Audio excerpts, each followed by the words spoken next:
अस्सलाम वालेकुम एवरीवन। इस वीडियो में हम बात करेंगे हेस्कोल पेट्रोलियम लिमिटेड की।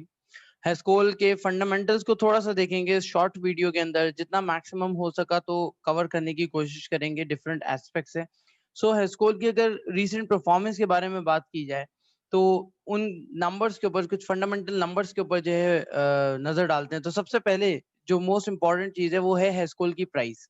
हेस्कोल की प्राइस जो है वो अभी 17 रुपए 58 पैसे के ऊपर है। आज 8 अक्टूबर को हेस्कोल की परफॉर्मेंस जो है वो काफी बेटर रही। 4.52% का जो है चेंज आया इन टर्म्स ऑफ परसेंटेज, और 76 पैसा जो है वो एडिशन हुआ। अच्छा, इसकी प्राइमरी रीजन क्या हो सकती है? जैसे कि यहाँ पे हम चार्ट में देख सकते हैं क्लियरली कि जब हेस्कोल की परफॉर्मेंस स्टार्ट हुई थी, मींस कि जब मार्केट के अंदर ये ट्रेंड स्टार्ट हुआ तो हेस्कोल ने जो है वो डाउन ट्रेंड बनाना स्टार्ट किया। यहाँ पे हम देख सकते हैं उसके बाद ऑलमोस्ट 2 बजे के आसपास हेस्कोल के अंदर जो है वो एकदम से पॉजिटिव मोमेंटम बनना स्टार्ट हुआ। इस एरिया में कंसोलिडेट होता है।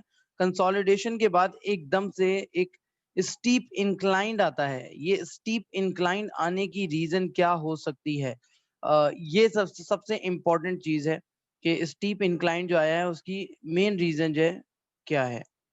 तो यहाँ पे बात करते हैं उस मेन रीजन की कि हेस्कोल के फाइनेंशियल्स जो हैं वो अनाउंस हुए 3 मंथ्स के, इस साल के। दैट मीन्स के फर्स्ट क्वार्टर के जो है वो हेस्कोल के जो है फाइनेंशियल्स अनाउंस हुए, जिसके अंदर हेस्कोल ने जो अपना लॉस शो किया, अगर एक लेमैन पर्सपेक्टिव से बात करें तो जो लॉस शो किया है हेस्कोल ने वो तकरीबन तकरीबन बनता है, अगर मैं यहाँ पे आऊं और जस्ट इस लॉस की बात करूं तो अपेरेंटली देखा जाए तो ये लॉस बहुत ही ज्यादा अट्रैक्टिव लग रहा है हेस्कोल की परफॉर्मेंस को लेके, कि हेस्कोल ने जो है वो बहुत ही सब्सटेंशियल रिकवरी दिखाई है।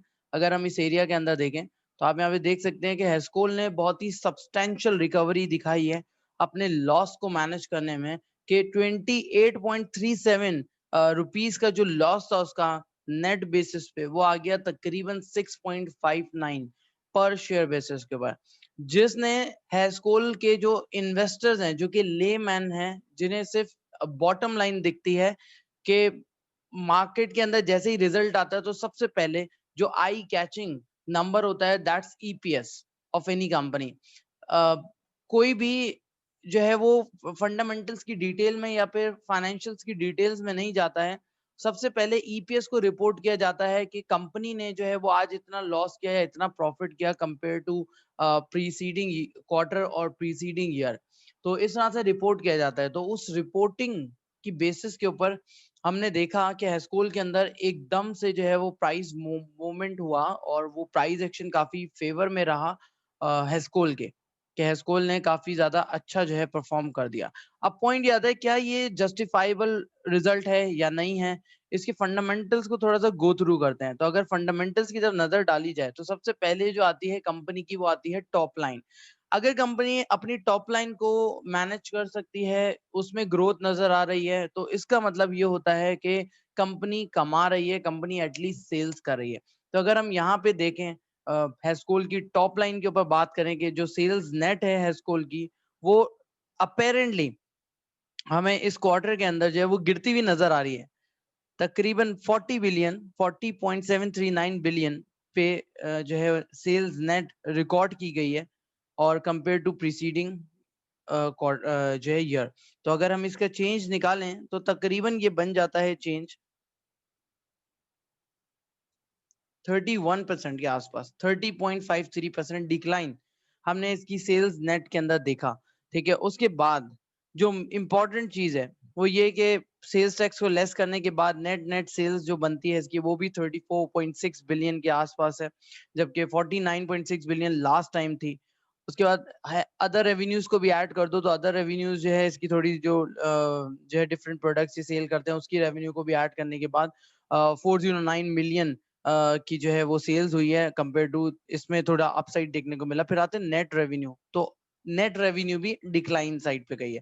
मींस के अभी तक जो है वो रिजल्ट पॉजिटिव साइड पे नहीं बता रहा है।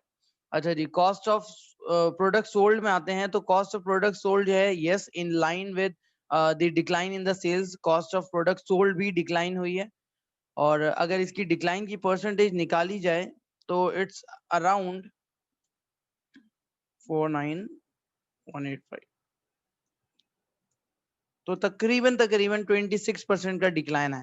सेल्स के अंदर ज्यादा डिक्लाइन आया तकरीबन 30% का, और जो gross cost of product sold है, जो कि कॉस्ट ऑफ इनपुट होता है या किसी भी कंपनी की जो कॉस्ट आती है, लागत जिसको हम कहते हैं, वो तकरीबन 26% से डिक्लाइन हुई। अच्छा, उसके बाद आते हैं gross profit. Last time Hascol ने ग्रॉस प्रॉफिट जो है वो रिपोर्ट किया था, 122 मिलियन का जो है ग्रॉस प्रॉफिट रिपोर्ट किया गया था, लेकिन अब जो है 1.6 बिलियन का लॉस रिपोर्ट किया है ग्रॉस लेवल पे। किसी भी कंपनी का ग्रॉस लेवल पे लॉस रिपोर्ट करना, दैट मीन्स कि कंपनी अपनी जो लागत है उसको भी कवर अप नहीं कर पाई है। सिंपल सी बात है कि जो चीज मैं बना के बेच रहा हूं, मैं उसकी लागत भी कवर नहीं कर सकता हूं, तो मेरे ऐसे बिजनेस करने का फायदा ही क्या। तो यहाँ पे कंपनी की जो परफॉर्मेंस है काफी बुरी रही है। डिस्ट्रीब्यूशन एंड मार्केटिंग एक्सपेंसेस, अगर यहाँ पे देखा जाए तो डिस्ट्रीब्यूशन एंड मार्केटिंग एक्सपेंसेस बड़े हैं जबकि सेल्स डिक्लाइन हो रही है। ये जनरली इन लाइन होते हैं सेल्स के साथ, कि सेल्स अगर बढ़ती है तो डेफिनेटली जो मैनेजमेंट है उसने अपनी मार्केटिंग स्ट्रैटेजीज को बिल्डअप किया होगा, डिफरेंट स्ट्रैटेजीज को अप्लाई किया होगा, जिसकी बेसिस के ऊपर उसकी सेल्स में बूस्ट आया है। लेकिन यहाँ पे जो है अगर मार्केटिंग एंड डिस्ट्रीब्यूशन एक्सपेंसेस बढ़ रहे हैं और सेल्स नहीं बढ़ रही है, इट्स अ क्लियर इंडिकेशन कि इनकी स्ट्रैटेजीज फेल हैं, ये सही से स्ट्रैटेजी को इम्प्लीमेंट नहीं कर पाए। एडमिनिस्ट्रेटिव की बात करें तो एडमिनिस्ट्रेटिव एक्सपेंसेस कम हुए हैं। एडमिनिस्ट्रेटिव एक्सपेंसेस में जनरली एम्प्लॉयज की सैलरीज वगैरह सारी चीजें होती हैं, तो मोस्ट प्रॉब्ली के शायद इनके जो हालात हैं तो इन्होंने सैलरीज के अंदर कोई जंप नहीं दिया होगा, मींस के जो इंक्रीमेंट वगैरह है मोस्ट प्रॉब्ली वो चीज नहीं दी होगी। अदर एक्सपेंसेस इन्होंने रिकॉर्ड नहीं किए हैं, जबकि अदर एक्सपेंसेस के अंदर जो है रिकॉर्ड करते हैं इंटरनेशनल प्राइस, जो ऑयल प्राइस है उसकी वॉलेटिलिटी का इम्पैक्ट, और साथ साथ एक्सचेंज रेट की वॉलेटिलिटी का इम्पैक्ट जो है वो रिकॉर्ड किया जाता है कि ये हमें लॉस हुआ। तो लास्ट टाइम ये लॉस काफी सिग्निफिकेंट था, 3.4 बिलियन का लॉस था, जो कि अभी इन्होंने बिल्कुल निल दिखाया है, कोई भी लॉस रिपोर्ट नहीं किया। ठीक है, तो एक ये चीज। अदर इनकम के अंदर इन्होंने तकरीबन 101 मिलियन का जो है अदर इनकम रिपोर्ट किया। उसके बाद ऑपरेटिंग लॉस अगर देखा जाए तो ऑपरेटिंग लॉस जो है वो रिलेटिवली यहाँ पे बड़ा ही है। उसकी बढ़ने की रीजन अगर मैं आपको बताऊं तो वो मेरी नजर में ये है, क्योंकि ये इन्होंने वन ऑफ इम्पैक्ट था। ठीक है, ये एक साइड पे है और एक साइड पे बिल्कुल ही नहीं है, क्योंकि वॉलेटिलिटी जो होती है इंटरनेशनल ऑयल प्राइसेस की, it's a not a recurring expense. तो एनालिसिस के पर्सपेक्टिव से हम अगर इसको साइड पे रख दें तो ये वाला जो पार्ट है ये पूरा का पूरा 3.4 बिलियन एक्सक्लूड हो जाएगा, तो इसका लॉस काफी कम होगा। लेकिन यहाँ पे ऑपरेटिंग लॉस तकरीबन 2.859 बिलियन का रिपोर्ट हुआ है, जिसका मतलब ये है कि कंपनी की ऑपरेटिंग प्रॉफिटेबिलिटी भी बहुत ही बुरी रही है, बिल्कुल अच्छी नहीं रही है। फाइनेंस कॉस्ट पे आते हैं तो फाइनेंस कॉस्ट जनरली सबको पता था कि फाइनेंस कॉस्ट जो है वो बढ़ेगी, और क्योंकि जो है इंटरेस्ट रेट बढ़ गया था और कंपनी ने डेट भी लिया हुआ है, तो डेफिनेटली फाइनेंस कॉस्ट बढ़ेगी, तो फाइनेंस कॉस्ट का इतना, दिस इज हाईली एक्सपेक्टेड। फिर यहाँ पे एक्सचेंज लॉसेस इन्होंने यहाँ पे मेंशन कर दिए हैं। एक्सचेंज लॉसेस जो कि इन्होंने इस साइड पे मेंशन किए हैं due to requirement of the IFRS. तो ये अलग से बता रहे हैं कि 1.458 बिलियन के लॉसेस उन्होंने यहाँ पे रिपोर्ट किए, जो कि पहले 179.854 के लॉसेस थे, 179 मिलियन के लॉसेस थे, जो कि अब 1.458 बिलियन के एक्सचेंज लॉसेस हो चुके हैं। इसका अभी अगर कंप्लीट फाइनेंशियल्स आते तो हमें पास नोट होता जिसके अंदर फर्दर डिग आउट कर सकते थे कि क्या रीजन हो सकती है जिसकी वजह से 1.458 बिलियन का लॉस हुआ। फिर अगर लॉस बिफोर टैक्सेशन देखा जाए तो उसमें भी तकरीबन 6.232 बिलियन का लॉस जो है इन्होंने रिपोर्ट किया है। और यहाँ पे अगर हम इसका इम्पैक्ट निकालें जो कि यहाँ पे 3.46 बिलियन है, तो relatively 5.357 minus 3.464, so it's around 1.89 billion का लॉस इन्होंने लास्ट टाइम रिपोर्ट किया था। अगर मैं इस वाले इम्पैक्ट को एक्सक्लूड कर दूं just for the sake of analysis, ताकि वो एक एट पार लेवल पे आ जाए, तो अभी कंपनी ने जो है 6.2 बिलियन का लॉस जो है वो रिपोर्ट किया है। That means fundamentally this company is seems like dead, क्योंकि बहुत ही बुरे फाइनेंशियल जो हैं वो रहे हैं कंपनी के। टैक्सेशन जो है वो पे किया है इन्होंने, और अब यहाँ पे जो इम्पैक्ट आया है, ये जो 6.59 का जो लॉस पर शेयर रिपोर्ट कर रहे हैं, ये इतना कम कैसे हुआ है, इसकी रीजन क्या है? सबसे पहली चीज, जो जिसने इन्वेस्टर को बहुत ही ज्यादा अट्रैक्ट किया कि भाई ये कंपनी ने तो इतना ज्यादा लॉस रिकवर कर लिया, अगर मैं जस्ट इस बेसिस के ऊपर देखूं और अपनी जो higher information above provided information है अगर इसको इग्नोर कर दूं, तो मुझे ऐसा लगेगा कि कंपनी ने तकरीबन तकरीबन 5.9, जो कि ये माइनस के अंदर है, डिवाइडेड बाय 28.37, और कंपनी ने ऑलमोस्ट 76.7% लॉस जो है वो अपना खत्म किया है, मतलब कि पॉजिटिव रिजल्ट शो किया है। अगर जो ये सारी जो बातें मैं कर रहा हूँ, ये उनके लिए हैं जो सिर्फ और सिर्फ सुनते हैं कि हेस्कोल अच्छी है, ले लो बेच दो, उन्हें बैक एंड पे फंडामेंटल्स का नहीं पता, उन्हें ये भी नहीं पता कि हेस्कोल ने जो है वो 400% राइट इशू किए थे। 400%, it's a very big number कि कंपनी के पास जो है फाइनेंसिंग मोड, फाइनेंस, अगर मैं इसको थोड़ा सा एकेडमिक पर्सपेक्टिव से लेके जाऊं, तो उसमें ये होता है कि कंपनी जब भी फाइनेंसिंग प्लान करती है, कंपनी के पास जो सोर्स ऑफ फाइनेंसिंग होती है, वो एक तो इंटरनल होती है कि कंपनी का जो खुद का कमाया हुआ पैसा होता है वो अपने प्रोजेक्ट्स पे, अपनी डिफरेंट फाइनेंसिंग एक्टिविटीज के ऊपर स्पेंड कर सके, लाइक वर्किंग कैपिटल को फाइनेंस कर सके, अपनी जो है वो फिक्स कैपिटल को फाइनेंस कर सके। जो कंपनी सेकंड ऑप्शन ऑप्ट करती है फॉर फाइनेंसिंग, वो होता है बैंकिंग चैनल या फिर फाइनेंशियल इंस्टीट्यूशंस, जहां से जाके कंपनी अपने फंड रेज करती है।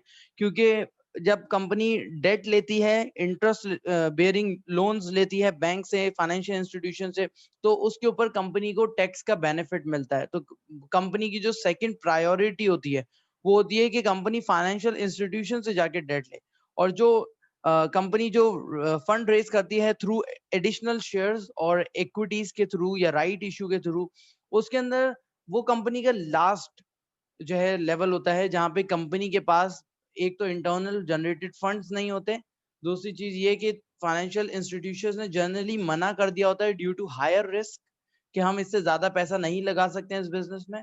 तो कंपनी के पास वो दरवाजा भी बंद हो जाता है और कंपनी फिर जर्नल इन्वेस्टर के पास आती है और उन्हें पिच करती है कि आपकी कंपनी बहुत स्ट्रांग है, आप इसके अंदर इन्वेस्टमेंट करें। तो उन सब चीजों की बेसिस के ऊपर हम ये कह सकते हैं कि कंपनी ने 400% राइट इशू किया था। तो it's just a kind of distribution impact के पहले, मान लीजिए इसको एक जर्नल और लेमैन टर्म्स में अगर मैं समझाऊं, तो पहले कंपनी जो है वो 20 रुपए कमाती थी, ठीक है, और वो 20 रुपए जो है वो कंपनी या कंपनी जो है वो, सही है, 20 रुपए कमाती थी, तो 4 लोगों में डिस्ट्रीब्यूट होते थे, तो एक के हिस्से में जो है वो 5 रुपए आ जाते थे। तो अर्निंग काफी अच्छी थी, 5 रुपए। लेकिन अभी भी कंपनी कमा 20 रुपए ही रही है, लेकिन अब नंबर ऑफ पार्टिसिपेंट बढ़ गए जिनके बीच में जो है वो प्रॉफिट या लॉस डिस्ट्रीब्यूट हो रहा है। अब लेट्स से 5 हो गए, डेफिनेटली हर किसी के पास जो है वो 5 रुपए अब नहीं आएंगे। अगर कंपनी 20 रुपए की earning, similar level of earning रखती है और 5 में डिस्ट्रीब्यूट करती है, तो अब हर किसी को 4 रुपए मिलेंगे। इसका मतलब है 1 रुपया कम मिलेगा। सो सेम इम्पैक्ट यहाँ पे आया है, क्योंकि कंपनी ने 400% राइट शेयर इश्यू कर दिए थे। तकरीबन कंपनी के दिसंबर 2019 के ऊपर जो कंपनी का ईपीएस कैलकुलेट हुआ है, उसके अंदर तकरीबन 199 मिलियन शेयर्स की बेसिस के ऊपर ईपीएस कैलकुलेट हुआ था, जो कि अब ईपीएस पहुंच चुका, जो कि अब नंबर ऑफ शेयर्स पहुंच चुके हैं 999 मिलियन शेयर्स, जो कि आप यहां से बिल्कुल देख सकते हैं। कंपनी की इक्विटी प्रोफाइल पे से आपको यहाँ पे नजर आ जाएगा कि 999 मिलियन शेयर्स जो है कंपनी के बन चुके हैं, और कंपनी ने जो 400% का रेज दिया है अपने जो है नंबर ऑफ शेयर्स के अंदर। तो ये एक सिग्निफिकेंट साइन था कि कंपनी के पास पैसा बिल्कुल नहीं है और कंपनी फंड रेज कर रही है अपने इंटरनली इश्यूज को कोप अप करने के लिए। तो अगर थोड़ा सा फंड इसके बैक एंड पे जाएं और जरा इसके फाइनेंशियल्स को रिव्यू करें तो यहाँ पे हम देख सकते हैं कि कंपनी के हालात बिल्कुल अच्छे नहीं थे। This company, it's clear statement from my side कि company is fundamentally dead. Company में कोई फंडामेंटली चार्म अभी तक नजर नहीं आया। Although you will hear lots of newses जिसके अंदर बताया जाएगा कि विटॉल जो है वो इन्वेस्टमेंट कर रहा है, बाहर से इन्वेस्टमेंट आ रही है और कंपनी में ये होने वाला है, कंपनी में वो होने वाला है। आई डोंट नो, जब होगा तब देखा जाएगा। बट फॉर नाउ अगर एक वैल्यू इन्वेस्टर है उसकी नजर में ये कंपनी बिल्कुल कचरा है, बिल्कुल आप समझ लीजिए बिल्कुल कचरा। It's speculative share, that's all. अगर हम यहाँ पे देखें 2019 के रिजल्ट्स को तो आपके सामने लॉस पर शेयर जो कैलकुलेट हुआ था वो यहाँ पे बता रहा है loss from for the year from the continued operation. That means कि जो कंपनी अपने ऑपरेशंस चला रही है, सिर्फ उन ऑपरेशन से ही कंपनी ने 25.752 बिलियन का लॉस किया है। और जो अपने ऑपरेशंस उन्होंने डिसकंटिन्यू कर दिए हैं उससे उसने 121 मिलियन का लॉस किया था, जो कि कुल मिला के हुआ था तकरीबन 25.873 बिलियन का लॉस। 2019 में 199 मिलियन के शेयर थे जिसने उसका ईपीएस जो है वो 129.33 पे लेकर आ गया था। तो ये आपको जो है इंफॉर्मेशन कंपनी के फाइनेंशियल से मिल जाएगी। अब चलते हैं जरा कंपनी की फाइनेंशियल्स के ऊपर ही और यहाँ पे देखते हैं कि जो 5 इयर्स का जो व्यू है कंपनी का, उस व्यू के अकॉर्डिंगली जो कंपनी की जो वर्थ है वो क्या है या कंपनी की फाइनेंशियल परफॉर्मेंस कैसी रही है, तो उन सब चीजों को देख लेते हैं। जैसे कि आप यहाँ पे देख सकते हैं, अब हमें यहाँ पे सबसे पहली सबसे इंपॉर्टेंट चीज जो होती है वो होती है कैश फ्लो किसी भी कंपनी के लिए। अगर कंपनी अब कैश फ्लो जनरेट नहीं कर पा रही है तो इसका मतलब ये हो गया कि कंपनी इन फ्यूचर जो है वो अपनी कोई भी जो फाइनेंसिंग एक्टिविटी होगी उसको स्मूथली फाइनेंस नहीं कर पाएगी, या कोई भी जो ऑप्शन होते हैं जिसमें इन्वेस्टमेंट कर सकती है वो इन्वेस्टमेंट के ऑप्शंस भी जो है हंट नहीं कर पाएगी, बिकॉज कि कंपनी के पास रेडिली अवेलेबल कैश ही नहीं है। तो अगर हम कंपनी के ऑपरेटिंग कैश फ्लोज देखें तो आप यहाँ पे देख सकते हैं पूरा ट्रेंड कि कंपनी के जो है ऑपरेटिंग कैश फ्लोज जो है वो किस तरह से डिस्टर्ब हुए हैं कि कंपनी नेगेटिव कैश फ्लो जो जनरेट कर रही है, तकरीबन 3.8 बिलियन का कैश फ्लो नेगेटिव जनरेट कर रही है। इसी तरह से कंपनी जो है अगर इन्वेस्टिंग साइड पे जाए तो इन्वेस्टमेंट जो है बेतहाशा कर रही थी। जब कंपनी के ऑपरेशन से पैसा नहीं आ रहा तो फिर कंपनी जो है वो पैसा कहाँ से लाके लगा रही है, तो कंपनी फाइनेंसिंग एक्टिविटी को यूज कर रही थी। दैट मीन्स कि कंपनी डेट एंड इक्विटी के कॉम्बिनेशन से फंड रेज कर रही थी और पैसा इन्वेस्ट कर रही थी, जबकि कंपनी के पास जो है वो इंटरनल जनरेटेड लिक्विडिटी थी ही नहीं। अगर यहाँ पे रेशियोज की बात की जाए जो कि प्रॉफिटेबिलिटी रेशियोज हैं, तो प्रॉफिटेबिलिटी रेशियोज भी काफी जो है डिस्टर्ब हैं और लास्ट 2019 के अंदर जो है वो नेगेटिव रिपोर्ट हुआ। ग्रॉस प्रॉफिट देखा जाए तो ग्रॉस प्रॉफिट भी हम यहाँ पे देख सकते हैं कि 16.72% जो है वो नेगेटिवली रिपोर्ट हुआ है। अगर हम नेट प्रॉफिट मार्जिन देखें तो वो भी काफी बैड रहा है। तो इसका मतलब ये लिक्विडिटी परस्पेक्टिव से अगर देखा जाए तो लिक्विडिटी परस्पेक्टिव से कि कंपनी के पास इनफ एसेट्स नहीं है अपनी शॉर्ट टर्म लायबिलिटीज को सेटल डाउन करने के लिए, जबकि कंपनी ने जब स्टार्ट किया था तो उस टाइम पे ही कंपनी के पास लिक्विडिटी जो थी वो रिलेटिवली शॉर्ट थी और 2019 तक आते आते वो पोजीशन काफी वर्स हो गई। और क्विक रेशियो पे जिसके अंदर इन्वेंट्री की एक्सक्लूजन की बेसिस पे देखा जाता है कि अगर इन्वेंट्री कंपनी की साइड पे रख दी जाए, क्योंकि इन्वेंट्री को कन्वर्ट होने में कैश में थोड़ा सा टाइम लगता है, तो it's just another measure for the liquidity perspective कि कंपनी ने इन्वेंट्री को साइड पे रखा और फिर चेक किया कि मेरे पास अब कितने रेलेवेंट एसेट्स हैं against my 1 unit of liability. तो उस बेसिस पे भी आप देख सकते हैं कि 0.32, दैट मीन्स कि company is carrying 0.32 assets, quick assets which are readily available, readily convertible into cash against 1 unit of liability. So बहुत ही worst situation है। Cash flow from operational sales, यहाँ पे आप देख सकते हैं कि ऑपरेशनल सेल्स से नेगेटिव है। अर्निंग पर शेयर का इंपैक्ट आप यहाँ से देख सकते हैं 5.89, यहाँ पे बढ़ी, यहाँ बढ़ी, यहाँ पे बढ़ी। 2017 तक जो है कंपनी की परफॉर्मेंस बेटर रही और उसके बाद कंपनी की परफॉर्मेंस में एब्रप्ट डिक्लाइन आया और वो यहाँ पे देख सकते हैं। ब्रेकअप वैल्यू जो होती है वो नेट एसेट्स वैल्यू कहलाती है, और नेट एसेट्स वैल्यू जो है कंपनी की 44.77 नेगेटिव आ रही है, विच इज इंडिकेटिंग कि कंपनी की इक्विटी जो है वो नेगेटिव थी 2019 के अंदर। तो कंपनी ने जो है वो नंबर ऑफ शेयर्स इशू किए ताकि वो अपनी इक्विटी को थोड़ा सपोर्ट कर सके, इक्विटी बढ़ सके उनकी। सो ये भी एक पॉसिबल मोटिवेशन हो सकता है कंपनी के लिए कि कंपनी जो है अपने जो है इक्विटी को रेज कर रही है, इंक्रीज कर रही है। ऑपरेशनल साइड पे अगर ऑपरेटिंग प्रॉफिट को देखा जाए तो ऑपरेटिंग प्रॉफिट आपके सामने है कि किस तरह से डिक्लाइन होता हुआ आया है, और यहाँ पे तो 2019 तो काफी समझ लीजिए इस कंपनी के लिए काफी वर्ड्स टाइम रहा था जिसके अंदर कंपनी ने कुछ सिग्निफिकेंट डिक्लाइन लिया। तो ये कुछ चीजें हैं जो कि फंडामेंटली देखना बहुत जरूरी है कंपनी की, कि कोई भी कंपनी जो कि नेगेटिव कैश फ्लो जनरेट करती है उस कंपनी की जो ग्रोथ अपॉर्चुनिटीज होती हैं वो वहीं पे किल हो जाती हैं, उस कंपनी में ग्रोथ अपॉर्चुनिटीज नहीं होती। इवन दो कि आप अगर वैल्यू पर्सपेक्टिव से बात करो तो वो कंपनी जो है डिविडेंड देने के भी काबिल नहीं होती है।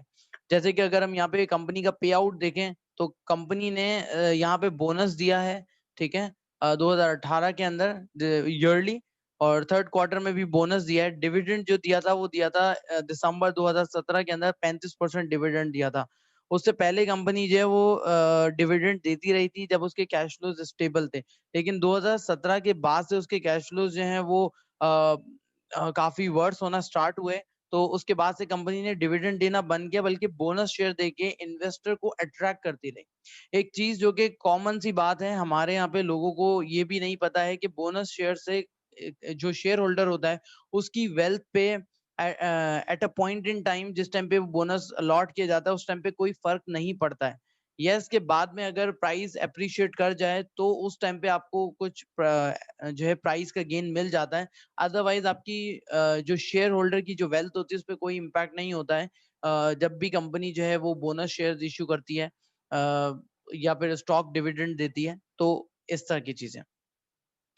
उसके बाद 2019 में सितंबर 2019 में थर्ड क्वार्टर के अंदर कंपनी ने जो है वो 400% राइट इशू किया था, और उस राइट इशू की वजह से काफी नंबर ऑफ शेयर्स जो है वो काफी बढ़ गए थे। अब आते हैं कंपनी की प्राइस परफॉर्मेंस के बारे में। तो प्राइस परफॉर्मेंस को अगर देखा जाए यहाँ पे तो कंपनी की ओवरऑल जो हिस्ट्री रही है उसके अकॉर्डिंगली कंपनी में अकॉर्डिंग टू दिस डाटा 12 मई 2014 में कंपनी की प्राइस स्टार्ट हुई ट्रेड होना मार्केट के अंदर। उसके बाद हमने देखा कि काफी सिग्निफिकेंट इंक्लाइंड प्राइस के अंदर देखा गया, क्योंकि इसकी जो स्ट्रैटेजीज रही थी शुरू में वो काफी पॉजिटिव स्ट्रैटेजीज थी, और उन पॉजिटिव स्ट्रैटेजीज की बेसिस पे कंपनी ने जो है वो काफी अच्छा जो है वो अपना मार्केट शेयर कैप्चर किया और शेल को काफी ज्यादा compete किया। और एक न्यूज जो सुनने में आई थी ये थी कि जो पंजाब मोटर हाईवेज थे वहां पे जो है ओवर द नाइट रीब्रांडिंग हुई थी पेट्रोल पंप्स की, जहाँ पे जो है शेल के पंप्स को हटा के और हेस्कोल के पंप जो है वो स्टैब्लिश हो गए थे। तो ये भी एक न्यूज सुनने को मिली थी मार्केट के अंदर। तो ये भी ये था, पॉलिटिकल इन्फ्लुएंस काफी ज्यादा था उस टाइम पे इस कंपनी के अंदर। तो हमने यहाँ पे देखा कि प्राइस का एप्रिसिएशन काफी ज्यादा हुआ, कि प्राइस जब आई तो तकरीबन 22 रुपए 23 रुपए से आई, जो कि यहाँ पे दिख रहा है। उसके बाद कंपनी ने अपना हाई जो फॉर्म किया वो किया तकरीबन 139.71, और ये हाई जो कंपनी ने फॉर्म किया था 22 मई 2017, जब हमारी मार्केट ऑल टाइम पीक पे थी।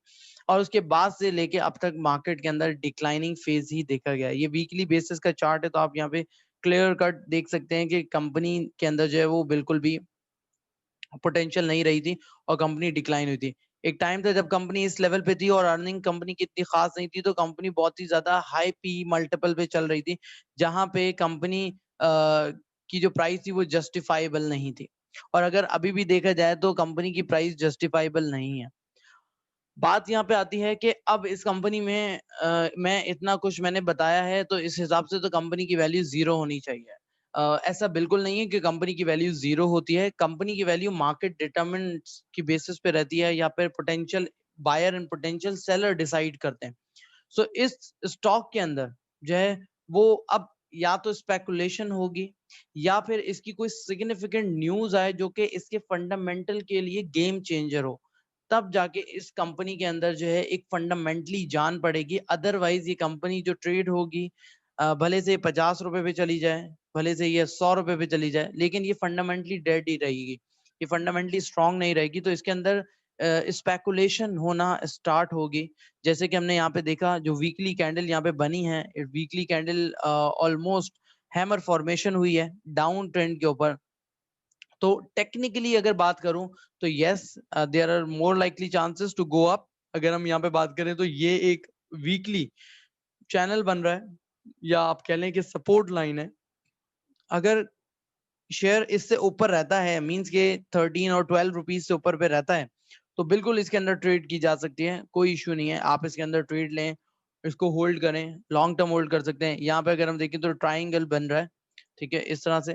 तो अगर ये अपसाइड ब्रेकआउट देता है लाइक 24.3 से ऊपर पे ब्रेकआउट देता है, तो अगेन इट्स गुड। टेक्निकली इसके अंदर जो है ना बाइंग सेलिंग और ट्रेडिंग हो सकती है, लेकिन फंडामेंटली जो कि लॉन्ग टर्म प्लानिंग करके बैठे हैं कि हम स्कूल को लें, तो अभी क्योंकि कोई भी अर्ली इंडिकेटर हमें नहीं दिखा है जिसकी कंपनी के हालात अच्छे बता रहा हो, तो उस बेसिस के ऊपर तो फंडामेंटली बेसिस पे लॉन्ग टर्म पर्सपेक्टिव से अभी इसमें नहीं जाना चाहिए। एटलीस्ट 1-2 क्वार्टर और हाफ ईयरली रिजल्ट जो है वो देखने चाहिए, मींस हाफ ईयरली या फिर नेक्स्ट 6 मंथ्स और देखना चाहिए fundamentally for the long term perspective कि कंपनी के हालात बेहतर होते हैं या नहीं। उस टाइम पे आप एंट्री ले सकते हो, बट ट्रेडिंग तो कंटिन्यू रहेगी। हमारी मार्केट के अंदर बहुत से ऐसे शेयर्स हैं जिनके रिजल्ट्स बहुत बुरे आए थे, लेकिन उन्होंने परफॉर्म बहुत अच्छा किया, जिसमें से कुछ नाम जो है वो जैसे आपके सामने GHNI कंपनी ने लॉस रिपोर्ट किया तकरीबन 10 रुपए का, और कंपनी की प्राइस जो है वो 50 रुपए से उठ के जो है 333 रुपए या 332 रुपए के आसपास आ गई थी। तो हमारी मार्केट में ये चीज सट्टा आम है, चलता रहता है। तो आप लोग अगर इसमें काम करना चाहते हो तो बिल्कुल कर सकते हो, बट यस कि स्ट्रिक्ट स्टॉप लॉस की बेसिस के ऊपर काम किया जाए और टेक्निकल बेसिस पे, नॉट अ फंडामेंटल, क्योंकि कंपनी में कोई अभी जान नहीं है। और जो लोग ऐसा कह रहे हैं कि इसकी कोई न्यूज आने वाली है या इसके अंदर, तो उनके पास कुछ इनसाइडर इंफॉर्मेशन होगी, बट मेरा जो इंडिपेंडेंट व्यू है on the basis of publicly available information, कि जो कंपनी की फाइनेंशियल रिपोर्ट कह रही है या फिर जो कंपनी की प्राइस सेंटिमेंट्स कह रहे हैं, तो उन ग्राउंड्स के ऊपर जो है ये ओवरव्यू आपको जो है दिया जा रहा है। सो आई होप कि आपको ये पसंद आई होगी वीडियो। अगर पसंद आई हो तो बिल्कुल कमेंट करें, लाइक करें, सब्सक्राइब करें इस चैनल को, और अगर अभी अभी तक आपने सब्सक्राइब नहीं किया तो thank you so much for watching this entire video.